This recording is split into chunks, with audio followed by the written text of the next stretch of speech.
शायद आपको याद हो लास्ट वीडियो में मैंने आप लोगों के साथ ज़िक्र किया था कि नेक्स्ट वीडियो में मैं आपको अफ्तारी की दावत होस्ट करते हुए नज़र आऊँगी अपने घर पे। तो बस उसी से रिलेटेड ये वाली वीडियो लेके हाज़िर हो गई हूँ।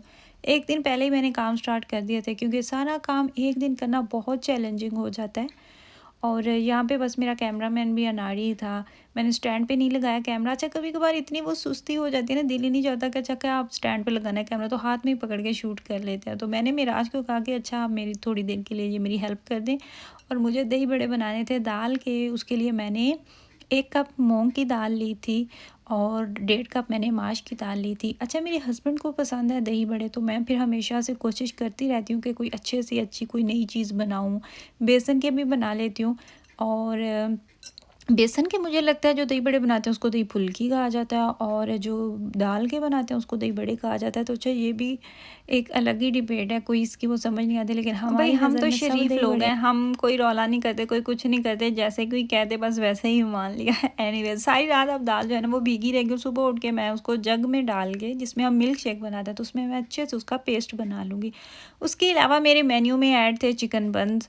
प्याज जो है वो मैंने थोड़ा सा लिया, यहाँ पे मैंने उसको फ्राई होने के लिए रख दिया। जब ये ट्रांसपेरेंट हो जाएगा तो इसमें मैं अपना जो चिकन मैंने अभी बनाया वो डाल दूँगी। ब्रेस्ट का मैंने लिया था गोश्त और उसको मैंने चॉपर में डाल के उसका कीमा कर लिया। और फिर जब हमारे जो प्याज थे वो ट्रांसपेरेंट हो गए, उसमें फिर हमने मिक्स कर दिया अपना कीमा। इसके अलावा इसके अंदर गया नमक और अदरक पाउडर गया, गार्लिक पाउडर गया, लाल मिर्च गई, थोड़ी सी काली मिर्च गई, और बस यही इसके स्पाइसेस थे जो कि हमने अभी के लिए इसके अंदर डाले।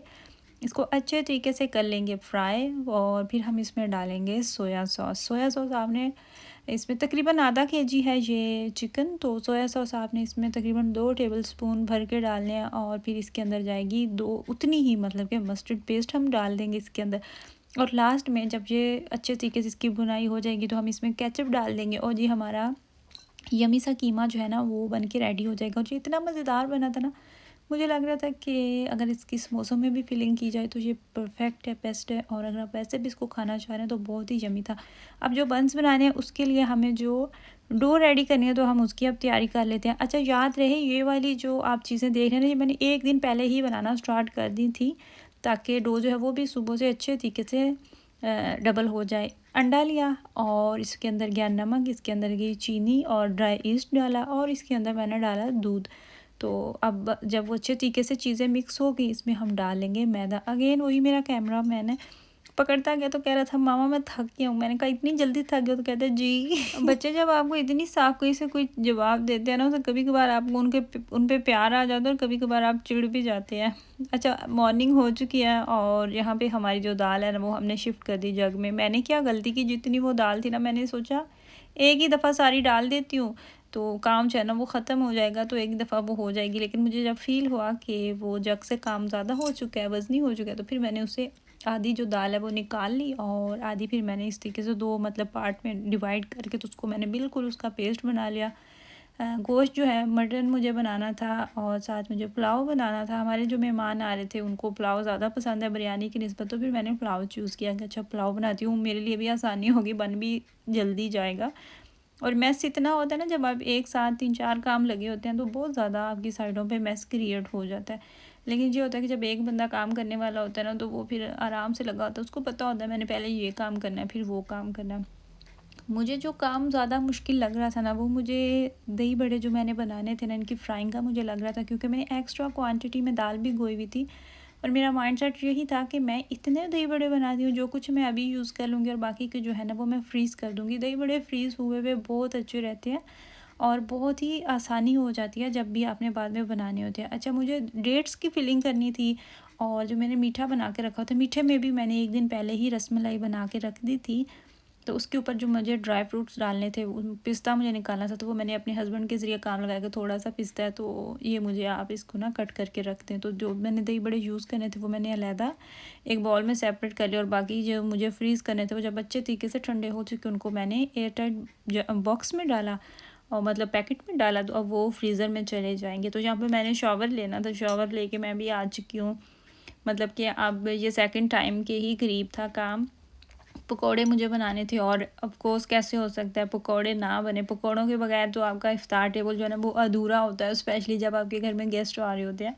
पकोड़े तो मस्ट होने चाहिए, चाहे एक प्लेट ही क्यों ना हो। तो बस फिर उसी सिलसिले में पालक निकाल के रखी, उसके अंदर मैंने एक आलू डाला। मैंने कोशिश की मैं कम से कम क्वांटिटी में चीज़ें बनाऊं, लेकिन क्या करें हाथ इतना खुला है ना, वो बड़ी मुश्किल से ख़ुद को रोक रोक के 2 आलू मैंने निकाल के रखे। तो मुझे वो मैं फिर भी एक्स्ट्रा मैंने साथ रखा हुआ कि हो सकता है ये कम हो, लेकिन मैंने खुद को कहा कि नहीं हफ्सा और भी इतनी चीज़ें बना रही हो तो इस आलू की जान जो है ना बख्श दो। फिर बाद में जब इतना सारा कुछ बच जाएगा तो वो रखना कहाँ है, फ्रिज तो पहले ही हमारी वो इतनी फुल हुई पड़ी है ना, अल्लाह अल्लाह कर रही है।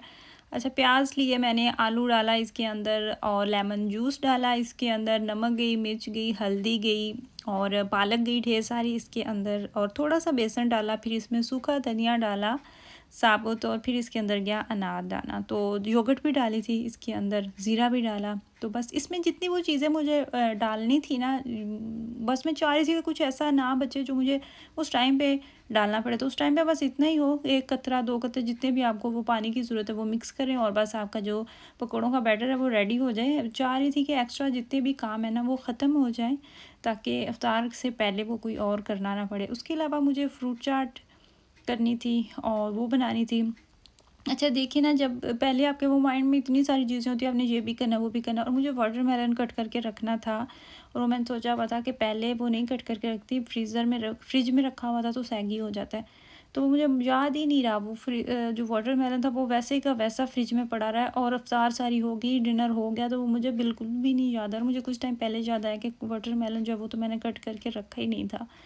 खैर बहुत सी चीज़ें स्किप हो जाती हैं। हाँ फ्रूट चाट मुझे बनानी थी, और वही फल जो है वो कट कर रही हूँ। थोड़ी सी बनाई थी अपनी तरफ से, तो मैंने कोशिश की थी कि थोड़ी सी बनाऊँ। ये और बात है कि जब इतनी ज़्यादा वो बच गई थी।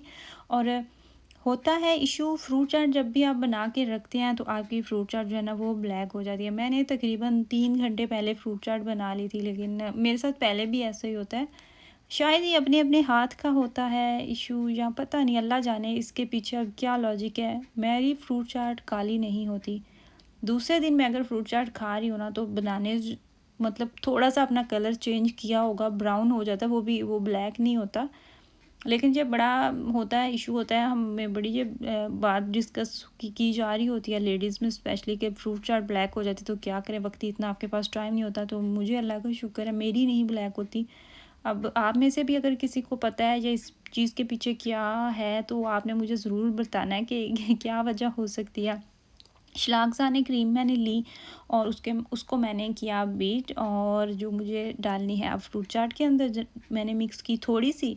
और उसके अलावा मुझे जो डेट्स की फिलिंग करनी थी ना, उसके लिए मैंने बचा के रख ली। इसके ऊपर मैं फ्रूट चाट के ऊपर मैंने डेट्स डाली, और कोपरे का पाउडर डाला। उसके ऊपर मैंने डाले कुछ नट्स, बादाम थे जिनमें पिस्ता था, अखरोट थे, और इस तरीके से हमारा जो फ्रूट चाट वाला बॉल है वो भी हो गया रेडी, और अब ये भी चला जाएगा फ्रिज में। तो अब आ जाते हैं अपने दही बड़े जो हमने बनाए थे उसकी लेयरिंग की तरफ। यहाँ पे जो मुझे अभी यूज़ करने थे ना, उनको मैंने गर्म पानी लेके नमक मिक्स करके तो भिगो के रख लिया था थोड़ी देर के लिए।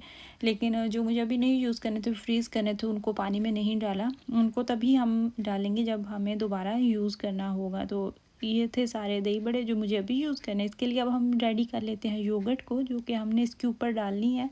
ये तुर्किश योगर्ट है, ये एक्स्ट्रा मतलब खट्टी होती है। इसको खाते हुए ना मुझे तो सेम वही पाकिस्तान वाला टेस्ट आता है।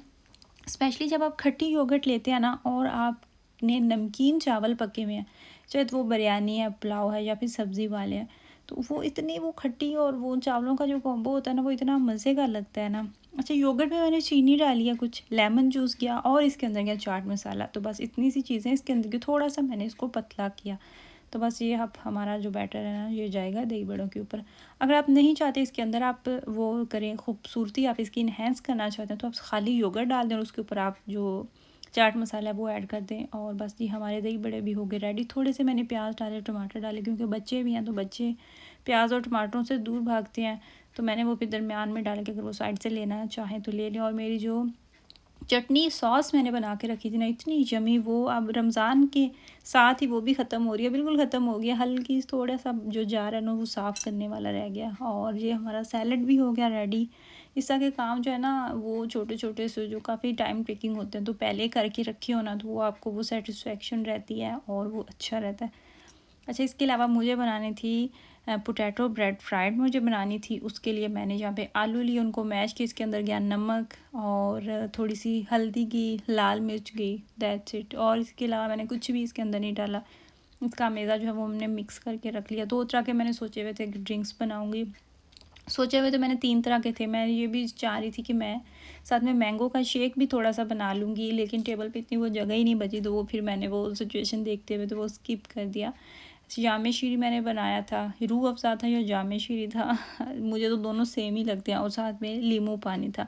उसके अलावा जो हमने चिकन बंस बनाने थे ना, तो यहाँ पे अब मैं बस वही पेड़े लेके तो उसके अंदर थोड़ा सा चिकन डाला और उसके ऊपर थोड़ी सी चीज़ डाली, तो उसको मैं बना के अब रखती जाऊँगी। जब सारे पेड़े आपने बना लेने हैं तो उसके बाद भी आपने इसको तकरीबन 10 से 15 मिनट एक्स्ट्रा देने हैं, ताकि ये अच्छे से ना फूल जाएँ और अपने साइज़ में डबल हो जाए। मेरे बच्चों को जैसे ही पता चला ना कि हमारे घर में गेस्ट आ रहे हैं और कौन से गेस्ट आ रहे हैं, तो उन्हें वो जो अलग लेवल की एक्साइटमेंट थी। तो मुझे तो अपने बचपन के दिन याद आ जाते हैं, जब मैं अपने बच्चों को इस तरह खुश होते, एक्साइटेड होते हुए देखती हूँ।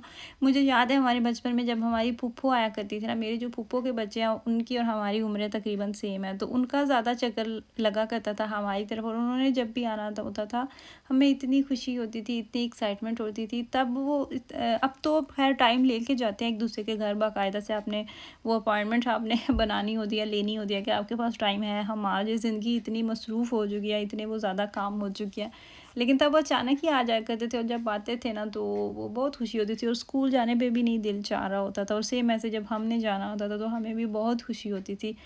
अच्छा, पेड़े हमारे हो गए रेडी। अब इसके ऊपर मैं ब्रश किया, अंडा लेके उसको पहन के उसका ब्रश किया, और इसके ऊपर मैंने डाल दिए तिल। कलौंजी भी आप डाल सकते हैं, ऑप्शनल है, जो जो चाहें आप डाल सकते हैं। और जो हमारा बेक ओवन है उसको मैंने पहले ही प्री हीट होने के लिए छोड़ दिया हुआ था। तो बस अब ये जो हमारा तकरीबन ये भी काम ख़त्म हो चुका है। अच्छा, ये वाली जो ब्रेड थी ना, सबसे बेस्ट यही थी, और मुझे लग रहा था इस टाइम पे कि मैंने बहुत ज़्यादा बना दिया है, लेकिन ये ख़त्म हो गई थी सारी। सॉरी, मुझे याद ही नहीं रहा, इस टाइम पे हमारे गेस्ट भी आ चुके थे, तो मुझे बिल्कुल मेरे माइंड से ही वो चीज़ स्किप हो गई ना। तो वो जब मेरी फ्रेंड निकाल रही थी फ्राई करके, तो मैंने उन्हें कहा मैंने इसकी तो वीडियो और शूट करनी थी, रिकॉर्ड करनी थी, हालांकि साथ स्टैंड पे लगा हुआ था मोबाइल, लेकिन याद ही नहीं रहा, वो बिल्कुल माइंड से निकल गई। तो मैं आपको वैसे बता देती हूँ, ब्रेड के स्लाइस लिए मैंने, वैसे मतलब उसके किनारे भी नहीं मैंने रिमूव किया। उसके ऊपर मैंने आलू का अमेज़ा बना के रखा हुआ था वो लगाया। उसके बाद मैंने उसको दरमियान से नाइफ़ लेके कट कर दिया। फिर उसके बाद मैंने अंडा जो है ना वो फेंट के रखा हुआ था, और एक प्लेट में मैंने ब्रेड क्रम्स लेके रखे हुए थे। पहले उसको अंडे में डिप किया, फिर उसके ऊपर ब्रेड क्रम्स लगाए, और इसी कढ़ाई में मैंने उनको ब्रेड्स को फ्राई कर, और ये इतने यम्मी बने थे, स्पेशली बच्चों को बहुत पसंद आए थे। आपने जब फ्राइंग की चीज़ें वो बनानी हो ना, कुछ आपने 2-3 चीज़ें वो फ्राई करनी है, और फिर अफ्तार का भी टाइम है, तो उससे पहले वो सारा देखना वो थोड़ा सा मुश्किल भी लग रहा होता है, और वो फिर टाइम भी नहीं बचता। तो यहाँ पे मेरी फ्रेंड भी मेरी हेल्प कर रही थी, और मेरी काफ़ी ज़्यादा हेल्प हो गई थी। मुझे चावल जो थे उनका मैंने मसाला बना के सुबह के ही रख दिया हुआ था, तो उनको मुझे पानी लगा के तो चावल जो थे वो बनाने थे, और मुझे टेबल पे चीज़ें रखनी थी। तो जब तक मैं ये सारा काम कर रही थी, तो जो फ्राइंग की चीज़ें थी ना वो मेरी फ्रेंड ने देख ली, उन्होंने वो सारा वो मेरी काफ़ी ज़्यादा हेल्प कर दी। तो जो डेट्स मैंने फिल करके रखी हुई थी उनको बस मैं अब ऊपर वाली मंजिल पे शिफ्ट कर रही हूँ। दरमियान वाली मंजिल पे आ गई हमारी ब्रेड जो हमने फ्राई की, और जो हमारी नीचे वाली थर्ड जो हमारी मंजिल है ना, ग्राउंड फ्लोर कह लेते हैं, इस पे आएंगे अब हमारे पकौड़े, क्योंकि पकौड़े हैं भी काफ़ी ज़्यादा क्वांटिटी में। तो अब हमारी जो टेबल है ना ये भी तकरीबन डन हो चुकी है। साथ में पुदीने की चटनी बनाई थी, और वो वाला महकमा जो हम चटनी बनाता है उन्होंने वो फिर अपना कर लिया, उस पर मेरा कोई लेना देना नहीं था। मैंने बस उसमें नमक डालना था और हरी मिर्च डालनी थी कि ये इतनी पूरी हो जाएगी। यहाँ पे जी माशाल्लाह से हमारा टेबल जो है ना वो भी लग चुका है। और कैंडल्स जलाने की जब बारी आई, तो जो हमारे घर में 2 लाइटर थे उनमें गैस ही नहीं थी इतना वो मुझे उस चीज़ का हुआ ना अफ़सोस, कि देखें इधर उधर रुल रहे होते हैं, और जब ज़रूरत पड़ी है तो वो चल ही नहीं रहे। तो हमारी जो कैंडल्स का ख़्वाब था ना वो तो बढ़ गया था। और मुझे लगता है कि कैंडल्स आपके डाइनिंग टेबल को 4 चाँद लगा देते हैं, सिर्फ डाइनिंग टेबल को नहीं, आपके घर को भी लगा देते हैं। अच्छा, अफ्तार की, उसके बाद नमाज़ पढ़ी, नमाज के बाद फिर दोबारा डाइनिंग टेबल पे आके बैठे, और फिर यहाँ पे मैंने खाना जो है ना वो सर्व किया। आज हमारा आखिरी रोज़ा है, और हमारे आज आखिरी रोज़े के दरमियान दुनिया की कोई ताकत भी नहीं आ सकती। सुबह हमने ईद करना है, मतलब मैं ये कहूँ ना कि सुबह हम में और ईद में दुनिया की कोई ताकत नहीं आके हमें मना कर सकती, तो ऐसा मुझे लगता है ठीक रहेगा। आई होप कि पाकिस्तान में और यूरोप में ईद एक साथ हो जाए, तो देखते हैं क्या बनता है। चांसेस तो हैं पाकिस्तान में भी ईद के, लेकिन देखते हैं फिर क्या बनता है। मीठा हुआ, मीठे के बाद आ गई चाय, तो चाय के साथ ही हमारी वीडियो भी हो गई ख़त्म। हमारे गेस्ट भी यहाँ पे जाने की तैयारी में थे। आपसे बात होगी इंशाल्लाह ताला ईद वाली वीडियो में।